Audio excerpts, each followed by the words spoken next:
First off, this question is for Dean Toole. Given that this is the fourth edition of this boxing event here, and this one is going to be in Milwaukee, which kind of isn't familiar with having like events like boxing events of this magnitude. Like, how is it to kind of go into a market like Milwaukee and have at least one fighter from Milwaukee be part of this card?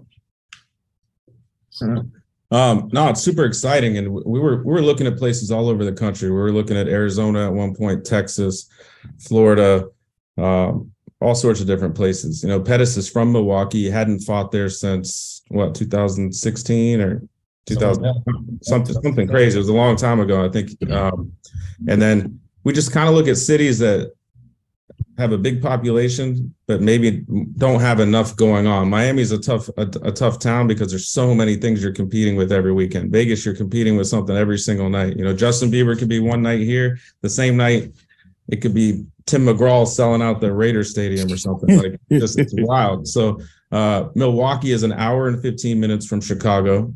It is home to one of the second best basketball teams in the world. I think the evaluation of the Bucks has went up $1 billion since Giannis has been a part of that team. The venue is absolutely beautiful, absolutely incredible. One of the nicest NBA arenas there is. So there's a lot of factors we had with that. Pearl Gonzalez, also from Chicago, close to the area, has a great following. Luis Feliciano was great to get him on this card because he's a local.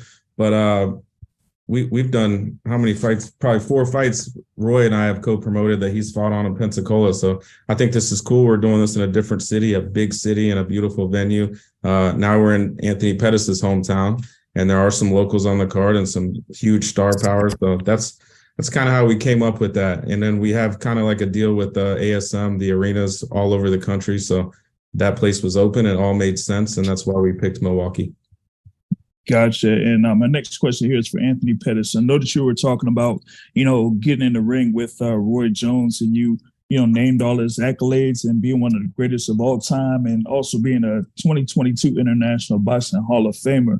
What are you kind of like doing right now to prepare yourself to clear your mind so that once you step in the ring, it won't matter about all of those accolades. You'll just get in there and fight.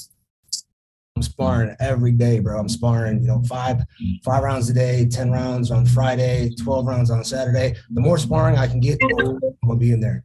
So basically, my coaches has me sparring, and good sparring partners. We're not sparring just guys that come in the gym. We're finding the best sparring partners I can have, and my confidence is coming from my sparring.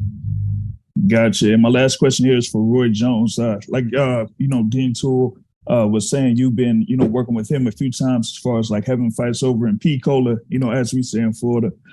So how's it, like you said, to like come up to Milwaukee and just give the fans a showing of a Hall of Famer there in Milwaukee? Well, I mean, I love the fact that I get to go a place that I haven't been. And I knew that when they said Milwaukee, I know they got the Greek Freak there.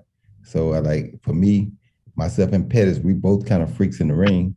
So it's like, why would we not go there and make it happen? And it's where Pettis is from too. So it's like, for me, it just was a great opportunity for everybody involved. And like I said, yeah, a lot of the risks is on me, but it is what it is. So it's like, as a fighter, you don't duck and dodge nothing. You know what I mean? It's just, I got to deal with the fact that I'm older, of course, and I've dealt with a lot of things in my life, and I have to deal with this too. But when you get the opportunity, you got to shoot.